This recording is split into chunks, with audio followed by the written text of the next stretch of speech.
आलू लोड कर आने वाले ट्रक को झारखंड सीमा पर डुबुरडीही चेकपोस्ट पर बंगाल प्रशासन की ओर से रोक दिया गया। इससे चेकपोस्ट पर 100 से अधिक ट्रक की लाइन लग गई है और ये संख्या बढ़ती जा रही है। बंगाल सरकार के इस कदम से ट्रक ड्राइवर परेशान है।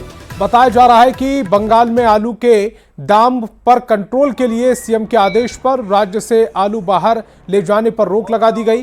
कुल्टी थाना के डुबुरडीही चेकपोस्ट पर ट्रक को रोक दिया गया। उन्हें गोदाम में वापस भेजा जा रहा है। ट्रक ड्राइवर को अब कच्चा माल के खराब होने की आशंका जताई जा रही है। ये पंडुआ से लेके आ रहे हैं सर, बर्दवान। कहाँ जाना था? बिहार शरीफ जाना था, बिहार। यहाँ पर क्यों रोक दिया गया? ये बोल रहे हैं यहाँ के बॉर्डर के जो स्टाफ लोग हैं, ये बोल रहे हैं कि दूसरा स्टेट आलू नहीं जाएगा। कितना गाड़ी होगा जिसको रोका गया? गाड़ी 100 गाड़ी होगा, सभी को रोका गया। कल 2 बजे रात से मेरे गाड़ी में आलू लोड है। बिहार शरीफ के लिए हम निकले हैं और यहाँ बॉर्डर पर रोक रहे हैं। बोल रहे हैं बिहार झारखंड में आलू नहीं ले जाने देंगे। कब से रुका हुआ? कल से रोके हुए हैं, 12 बजे रात से। तो आलू अगर कितने दिनों तक रोकने से मान लीजिए खराब हो जाएगा? 2 से 3 दिन, चौथा दिन ये गंद करने लगेगा। जो गाड़ी है वो घुमा के वेस्ट बंगाल में घुमा के देगा। वो गाड़ी आएगा, उसको घुमा के वेस्ट बंगाल के जाना पड़ेगा। किसके निर्देश पर ये काम कर रहे ये हमारा सुपीरियर है, उसके निर्देश पर हम कर रहे हैं। और बीजेपी विधायक सीपी सिंह ने बंगाल बॉर्डर पर आलू से लदे ट्रक रोके जाने के कदम की तीखी आलोचना की है। उन्होंने कहा कि ममता बनर्जी खुद शपथ ग्रहण समारोह में आई थीं और अब इस तरह के फैसले से उनका असली चेहरा सामने आ गया। बनर्जी जी हेमंत सोरेन जी के शपथ ग्रहण समारोह में आई थी और यहाँ से जाते ही तुगलकी फरमान जारी कर दिया कि बंगाल से झारखंड आलू नहीं जाएगा। और खबर रांची से, जहां अपहरण कांड का खुलासा करते हुए पुलिस ने 5 अपराधियों को गिरफ्तार किया है। पीड़ित की पत्नी की शिकायत पर कार्रवाई करते हुए पुलिस ने मुख्य साजिशकर्ता को भी गिरफ्तार कर लिया। रांची के खरसी दाग ओपी इलाके में जेएसएससी के कर्मी विजय को अगवा कर लिया गया था। कार समेत विजय को अपराधियों ने अगवा कर लिया था और बुंडू के जंगल में ले जाकर मारपीट की थी और उससे पेड़ से बांध कर रखा गया था। अपहरण के बाद 5 लाख की फिरौती लेने जा रहे अपराधियों को पुलिस ने गिरफ्तार कर लिया। बदमाशों को पकड़ने के दौरान थाना प्रभारी घायल हो गए थे। इन्होंने इनकी गाड़ी ये वैगन आर उस समय चला रहे थे और अपने कार्यालय जा रहे थे, लेकिन उसी क्रम में इनका अपहरण कर लिया गया था और अपहरण करके इनको बुंडू के जंगल में ले जाया गया था, जहां इन लोगों को पेड़ पे रस्सी के द्वारा इसे बांध दिया गया। इसके साथ मारपीट भी की गई और साथ में इन्हीं का फ़ोन यूज करके फिरौती का डिमांड किया गया। फिरौती के रूप में 5 लाख रुपया की मांग की गई। तो घर वाले ने कुछ पैसा भी ट्रांसफ़र किया, फिर भी कुछ पैसा ट्रांसफ़र नहीं किया, जिसके कारण इनको नहीं छोड़ा गया। फिर बाद में ये बात आई कि हाँ ठीक है, चेक के द्वारा पैसा दिया जाएगा। तो एक पर्टिकुलर लोकेशन को आइडेंटिफाई किया गया कि वहाँ पैसा दिया जाएगा, लेकिन हमारी पुलिस पूरी घटनाक्रम को मॉनिटर कर रही थी। इसी बीच में हम लोगों ने इन्हें बीच में ही इंटरसेप्ट किया और इंटरसेप्ट करने पे सुमो गाड़ी में हम लोगों ने विजय लालू राव जो अपहरण हुआ था उनको हमने बरामद किया। साथ ही साथ हम लोगों ने 5 लोगों को बरामद किया है। और धनबाद के गोविंदपुर अंचल सीओ धर्मेंद्र दुबे के साथ मारपीट और बदसलूकी के आरोपियों के खिलाफ मामला दर्ज कर लिया गया। बताया जा रहा है कि डीसी के आदेश पर सीओ बालू तस्कर के खिलाफ कार्रवाई कर रहे थे। इसी दौरान घात लगाए बालू तस्करों ने उन पर हमला बोल दिया था। गोविंदपुर चौक पर कार्रवाई के दौरान हाईवा जब्त किया गया था, जबकि ड्राइवर फरार हो गया। इसके बाद कुछ लोग आए और हाथापाई करते हुए मोबाइल छीन लिया। प्रशासन की ओर से बालू के अवैध कारोबार के खिलाफ लगातार जारी है, जिससे माफियाओं में हड़कंप मचा हुआ है। चौक है, वहाँ पे एक हाईवा बालू से लदा हुआ था, उसमें कोई वैध चालान नहीं था। उसको पकड़ा गया था। जैसे ही पकड़ा गया वो ड्राइवर वहाँ से भाग गया। फिर कुछ लोग आए, उसमें से 2-3 लोग को मैं पहचानता था और 10 लोग अज्ञात लोग थे। वो लोग बोले कि हम इस हाईवा को थाना में लगा देते हैं, और वो थाना में नहीं लगा करके वो लेकर के चल गए मेमको मोड़। और मेमको मोड़ जाने के बाद जब मैं जैसे ही थाना को कॉल करने लगा, मेरा मोबाइल छीन लिए और मोबाइल छीन करके और फिर इसके बाद वो हाथापाई थोड़ा सा ड्राइवर के साथ किया और थोड़ा सा हमारे साथ भी उन लोगों के द्वारा ये किया गया। और खबर पाकुड़ से, जहां पाकुड़िया में दिन दहाड़े हुई गोलीबारी से व्यवसायी वर्ग में खौफ रहा। दीनों कानू चौक के पास किसान सेवा केंद्र पेट्रोल पंप के सामने लूटपाट की नियत से 3 नकाबपोश पहने अपराधी आए थे और चावल गोदाम के मालिक अजय भगत को गोली मारकर फरार हो गए। घायल कारोबारी को बेहतर इलाज के लिए रेफर कर दिया गया है। कारोबारियों की माने तो प्रखंड में अपराधी बेखौफ दिख रहे हैं। पुलिस मामला दर्ज कर छानबीन में जुट गई है। गढ़वा के कांडी बाजार में देशी कट्टा लहराने वाले 4 अपराधियों को पुलिस ने गिरफ्तार कर जेल भेज दिया। एसडीपीओ के अनुसार आरोपी ऑटो और बस चालक से बेवजह उलझकर उन्हें मारने की धमकी दे रहे थे। गिरफ्तार अपराधियों के पास से 1 देसी कट्टा और 4 जिंदा कारतूस बरामद किए गए। आरोपी चुटिया थाना क्षेत्र के निवासी नवलखा, डोम निरंजन कुमार मेहता, रवि चौधरी और अखिलेश चौधरी हैं। नदी के उस पार से यहाँ आए हुए थे, जिसकी गुप्त सूचना प्राप्त होने पर थाना प्रभारी के द्वारा जो है रेड करके उन लोगों को गिरफ्तार किया गया, जिनके पास से जो है हथियार और गोली बरामद। और धनबाद के भूली ओपी क्षेत्र के पांडर पाला काली मंदिर के पास 2 भाइयों के घर में चोरी हो गई। दोनों घरों के से करीब 30 लाख रुपए और गहनों पर हाथ साफ कर लिया। दोनों भाई 23 नवंबर को शादी समारोह में बिहार से आरा गए थे। चोरों ने इस अवसर का फायदा उठा लिया और घर का ताला तोड़कर चोरी कर ली।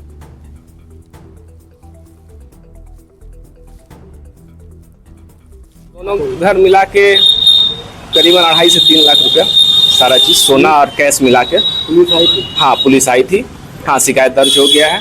पुलिस वेरिफिकेशन के लिए भी आई थी और जांच चल रही है। और बड़का गांव से कांग्रेस विधायक रही अंबा प्रसाद को विधानसभा चुनाव में हार का सामना करना पड़ा। हालांकि अंबा इस हार से हैरान नहीं है। उन्होंने खुद खुलासा किया है कि वो पहले से जानती थी कि चुनाव हार रही है।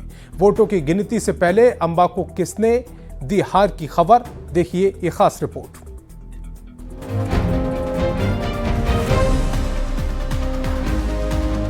कभी घोड़े पर बैठ विधानसभा पहुंचकर सुर्खियों में छाने वाली अंबा प्रसाद इस बार विधायकी खो चुकी हैं। बड़कागांव विधानसभा में बीजेपी के रोशन चौधरी के सामने अंबा प्रसाद अपने परिवार का वो किला नहीं बचा पाई, जहां 1.5 दशक से इनके और इनके माता पिता का कब्जा था। 2019 के चुनाव में सबसे कम उम्र के विधायक बन इतिहास रचने वाली अंबा प्रसाद इस बार खुद इतिहास बन गयी। एड़ी चोटी लगाए हुए थे कि किसी भी हाल में अंबा प्रसाद को हराना है। किसी का गाड़ी निकाल दे रहे थे कि मतलब तुमको, सबको आश्वासन दिया था कि अंबा प्रसाद को यहाँ से हराओगे तो तुम्हारे नौकरी लगा देंगे, ये लगा देंगे। पिछले चुनाव में अंबा ने अपने प्रतिद्वंदी को 30,000 से अधिक मतों से हराया था। समय का पहिया 24 के चुनाव में ऐसा घुमा कि लगभग उतने ही वोटों से अंबा को इस बार हार का मुंह देखना पड़ा। हालांकि किस्मत की मतपेटी खुलने से पहले ही अंबा को हार का अंदाजा हो गया था। अंबा का शक तब और गहरा गया जब वे महाकाल के शरण में पहुंची थी। जैसे हम पूजा कर रहे थे तो हम आंख बंद करें तो उसी समय मेरे सामने एक चित्र आ गया कि हम चुनाव हार गए। वहीं पे मुझे ये दिख गया था। झारखंड के पूर्व मंत्री योगेंद्र साव और पूर्व विधायक निर्मला देवी की बेटी अंबा प्रसाद काफी रसूखदार परिवार से आती हैं। राजनीति में आने से पहले दिल्ली में आईएएस की तैयारी करने वाली अंबा कांग्रेस की राष्ट्रीय सचिव भी हैं। लगभग 200 चुनावी सभा करने वाले हेमंत सोरेन और कल्पना सोरेन ने भी अंबा प्रसाद के लिए प्रचार किया था। पर दुर्भाग्य ऐसा कि झारखंड में इंडिया गठबंधन की बम्पर जीत के बावजूद तकदीर ने अंबा का साथ नहीं दिया। कोई भी नहीं सोच रहा था कि बड़कागांव विधानसभा सीट हम लोग लूज करने वाले हैं। आप लोग का भी आकलन हो या किसी का भी आकलन। अंबा का विश्वास है कि सियासत में शह और मात का खेल चलता रहता है। हालांकि हार का ठीकरा उन्होंने अपनों पर ही फोड़ा है। अब अंबा के साथ किसने विश्वासघात किया, ये तो अंबा ही जानती है। रांची संवाददाता गौरव झा के साथ ब्यूरो रिपोर्ट, न्यूज़ 18। झारखंड का आदेश आए सप्ताह भर से ज्यादा का समय निकल चुका है, लेकिन जामताड़ा की जंग अब भी जारी है। कल इरफान अंसारी ने दावा किया था कि उन्होंने अपना वोट बीजेपी उम्मीदवार सीता सोरेन को दिया और आज सीता सोरेन की बेटी ने इरफान अंसारी को करारा जवाब दिया है। एक रिपोर्ट।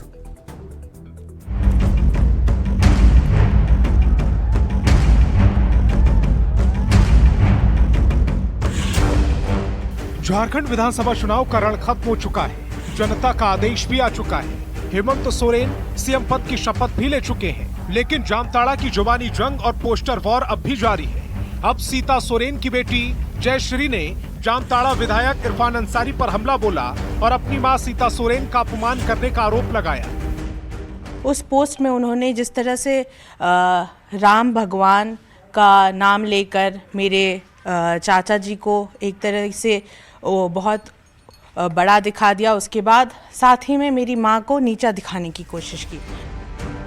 जयश्री यही नहीं रुकी, उन्होंने काउंटिंग के दिन अपने परिवार के साथ हुई बदसलूकी और कांग्रेस कार्यकर्ताओं की ओर से की गई हुटिंग का भी जिक्र किया और आरोप लगाया कि अगर उस दिन पुलिस न होती तो अनर्थ हो जाता।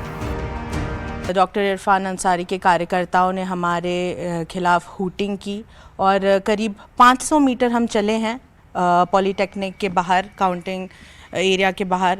पूरे रास्ते भर वो हमें घेर के हमारे पीछे पीछे हुटिंग करते हुए चले। वो वीडियो तो बस एक छोटा सा वीडियो है। जो पूरा रास्ता हम चले वहाँ पूरा हमारे खिलाफ हुटिंग की गई है। हमारे साथ अगर पुलिस नहीं होते, हमारे सिक्योरिटी नहीं होते तो हाथापाई भी हो सकता था। इरफान अंसारी के सीता सोरेन को अपना वोट देने के दावे पर जयश्री ने पलटवार किया है और कांग्रेस कार्यकर्ताओं वोटरों से अपील की है कि अगली बार वो भी इरफान अंसारी की तरह बीजेपी को ही वोट दें। उनके फॉलोअर्स, उनके कार्यकर्ताओं को भी बोलूँगी कि जिस तरह से आपके नेता मेरी माँ को वोट दिए हैं, अगली बार से आप भी उन्हीं के नक्शे कदम पे चले और मेरी माँ को ही जिताइए। आरोप प्रत्यारोप का ये दौर समय के साथ बढ़ता जा रहा है। देखना दिलचस्प होगा कि इस पर ब्रेक कब लगता है। न्यूज़ 18 के लिए रांची से संवाददाता संजय सिन्हा की रिपोर्ट।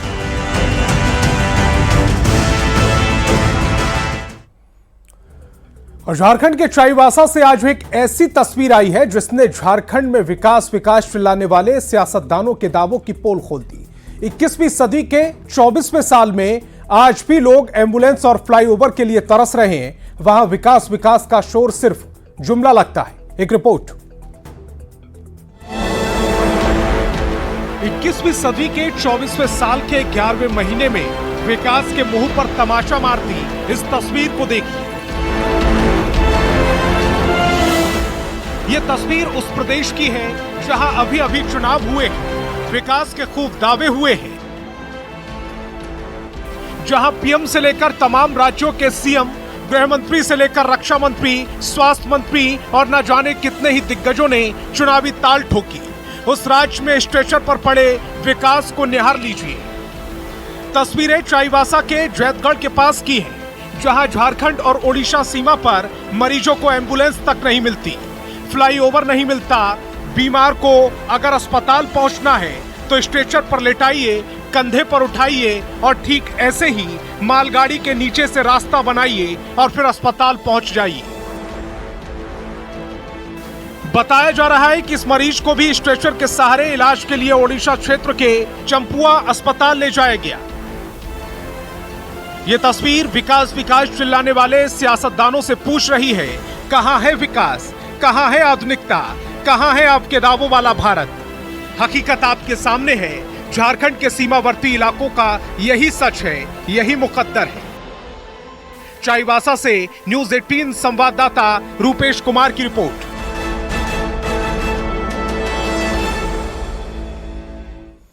और बिहार न्यायिक सेवा परीक्षा में इस बार बेटियों का डंका बजा है। टॉप 10 में से 9 बेटियों ने बाजी मारी। परीक्षा में रांची के केसिंग मोड़ के गोरखा कोडा की अंकिता चौधरी ने 9वां स्थान हासिल किया है। अंकिता चौधरी से बात की न्यूज़ 18 संवाददाता अविनाश कुमार ने।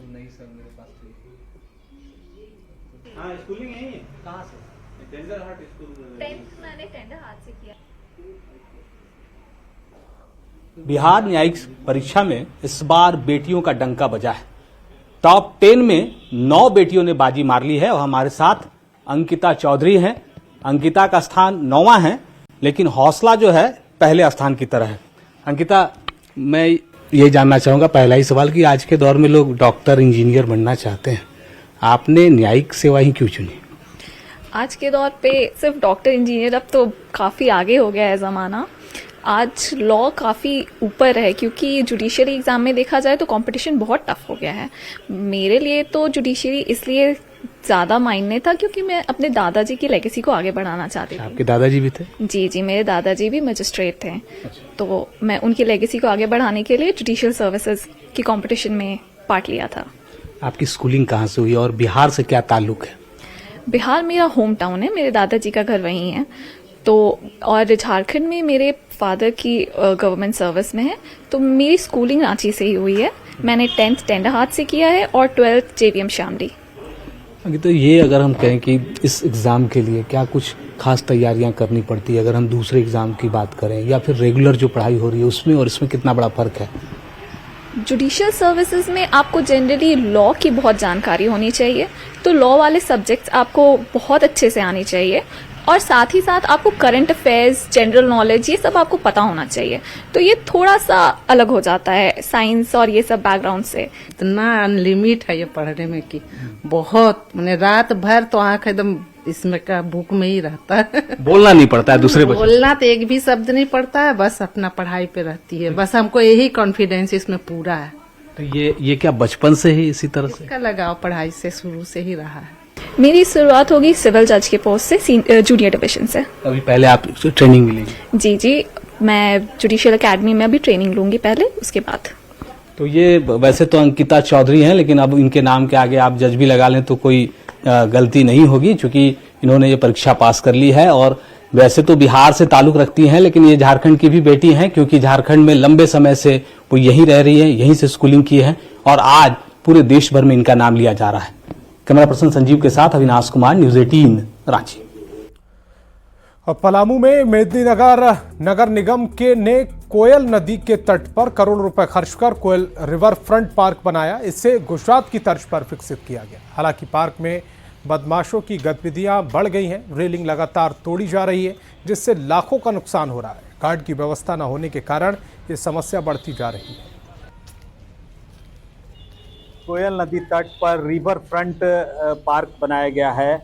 आपको बता दूं कि नगर निगम द्वारा यह रिवर फ्रंट बनाया गया है। जो सबसे पहले तो मैं तस्वीर यहाँ की दिखाने की कोशिश करूंगा। आप देख सकते हैं कि कोयल नदी का तट पे ये रिवर फ्रंट पार्क बनाया गया था, जो कि राजस्थान के कारीगर जो थे इसका निर्माण कार्य में लगे हुए थे। चारों तरफ इस पार्क में रेलिंग बनाए गए थे, लेकिन आप देख सकते हैं कि किस तरह से असामाजिक तत्वों द्वारा लगातार क्षतिग्रस्त किया जा रहा है। मैं दाहिनी ओर तस्वीर दिखाने की कोशिश करूंगा कि पूरा घाट से आप देख सकते हैं कि कई स्टेप में ये बना हुआ था और इसमें ये रेलिंग दिया गया था, मगर आप फिलहाल तस्वीरों में देख सकते हैं कि असामाजिक तत्वों द्वारा लगातार इसको क्षतिग्रस्त किया जा रहा है, तोड़ा जा रहा है। यही वजह है कि कई जो स्टेप है यहाँ पे उसमें अभी भी आपको रेलिंग नजर नहीं आएगा। सभी रेलिंग वगैरह दिया गया था तो उस टाइम बहुत अच्छा दिख रहा था। अभी फिलहाल सभी डैमेज कर दिया गया है। बहुत पहले अच्छा दिख रहा था, कुछ दिन पहले 1 ईयर पहले बहुत अच्छा दिख रहा था। मैं भी आया था, 1 ईयर बाद आया, तभी हमको भी अजीब फीलिंग हो रहा है कि यहाँ पे देख पूरा टूटा फटा हो गया है, ऐसा हो गया। मेरे को भी फीलिंग हुई है ऐसा कब हो गया, ऐसा सोच के 1 ईयर कि देखते हुए भी इधर सब रेलिंग टूटा फूटा चल रहा है। इधर उधर कुछ तो चाहिए यहाँ गार्ड वगैरह रहने के लिए। क्या नाम है? पंकज यादव। आप तस्वीरों में देख सकते हैं कि किस तरह से यहाँ पे जो पहले जब यहाँ रेलिंग हुआ करता था तो काफी खूबसूरत लगता था ये नज़ारा। कहीं ना कहीं नगर निगम को चाहिए कि इस पार्क में गार्ड, सिक्योरिटी गार्ड की व्यवस्था करे, ताकि ये जो प्रॉपर्टी है, जो खूबसूरत ये नज़ारा है इस रिवर फ्रंट घाट का, उसकी खूबसूरती बनी रहे। नीलकमल, न्यूज़ 18 पलामू। और केंद्रीय पेट्रोलियम और पर्यटन राज्य मंत्री सुरेश गोपी 2 दिवसीय कार्यक्रम के तहत लातेहार पहुंचे। पहले दिन मंत्री ने सदर अस्पताल का दौरा किया, जहां उन्होंने शिशु वार्ड, डायलिसिस सेंटर और आयुष्मान सेंटर का निरीक्षण किया। इसके बाद वे कस्तूरबा गांधी आवासीय विद्यालय गए, जहां छात्रों ने उनका स्वागत बैंड की धुन पर किया। राज्य मंत्री के कार्यक्रम में जिले के अधिकारी उपस्थित रहे।